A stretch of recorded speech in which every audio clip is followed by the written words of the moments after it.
The Uganda National Roads Authority (UNRA) has forcefully closed the Kabale-Kisoro road at Hamurwa Town Council to pave the way for the repairs of the road that was devastated by mudslides on Thursday. A section of Kabale-Kisoro road collapsed following the continued rains that have hit the Kigezi region lately. The incident saw traffic paralyzed for over 3 hours. UNRA later in the evening released a statement advising motorcyclists to use the Kabale-Katuna-Rubaya-Muko road that is approximately to 88 kilometers to access Kisoro district. Another route that the travelers were advised to consider is the Kabale-Lake Bunyonyi-Kacwekano-Kagarama-Heisesero road, which is approximately to 20 kilometers on their way to Kisoro district. However, since the directive was made, motorcyclists continued to use the damaged route, which put them at a risk as the road continued sinking and collapsing.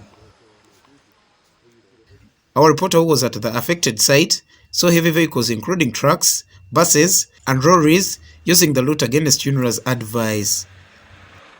The traffic police that were deployed at the scene to enforce the safer movement did not stop the vehicles from using the damaged road.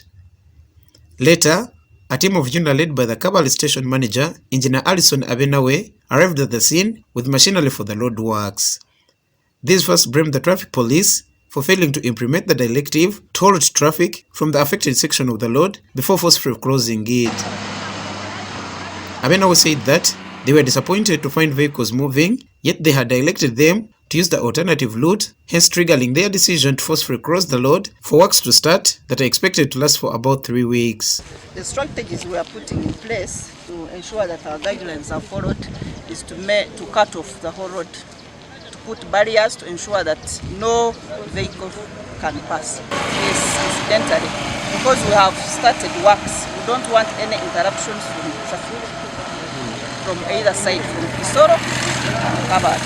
However, residents called for the faster construction works on the road to allow their businesses continue functioning normally. Now you see, we are stuck. We don't know how the government can help us, maybe shift the road, because there is a lot of water here. We had some trees around here, all got deep down. So now maybe we call upon the government to come and help us and shift the road.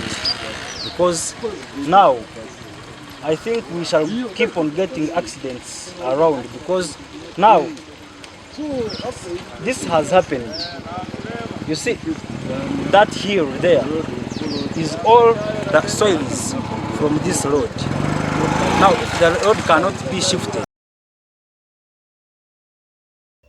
According to Wycliffe Rushaju, a tour operator at Gorilla and Beyond Safaris and the proprietor of Bweza Gorilla Lodges, the alternative route suggested might not be favorable to the tourism business to prosper. The alternative route that's being suggested increases about 88 kilometers on the destination, and that is a big problem that we are looking at. Now access to Windi is, and also other places, Mugahinga as well, and also the other places from here going to Ishasha. If you're taking this route, all these spaces have been, now we are not sure what is going to happen, because for any tourism destination to work, 4 A's are important. One is access, 2 is activities, and attractions. We have a major attraction here, but now the access to that attraction has been hampered. But also, these rains have only not caused havoc of the roads, but also of the power. For the past 3 days, we've not had power at the lodge in Bweza, which is in Bwindi, and we are struggling to even keep things and keep the clients happy because there's no power. That has been also pulled down by the trees falling down. According to Dr. Joseph Tindiebwa, a neighbor of the place that was damaged by the landslides, a reconstruction of the road is necessary and should be worked on properly to restore the hope of the residents. That went down here, of which I'm in a neighborhood, when they were constructing that road, they never considered it as a wetland, which required to reinforce the nature of the soils. And also, because of the nature either of the contract and the awarded contract, the kind of roads which they construct here. One stated it the poor man's road and the rich man's road. Of course, Uganda being a road developing country, the kind of layer, the first layer which they do avail during their construction is just, too minimal, that does not cause sustainability of such a constructed road.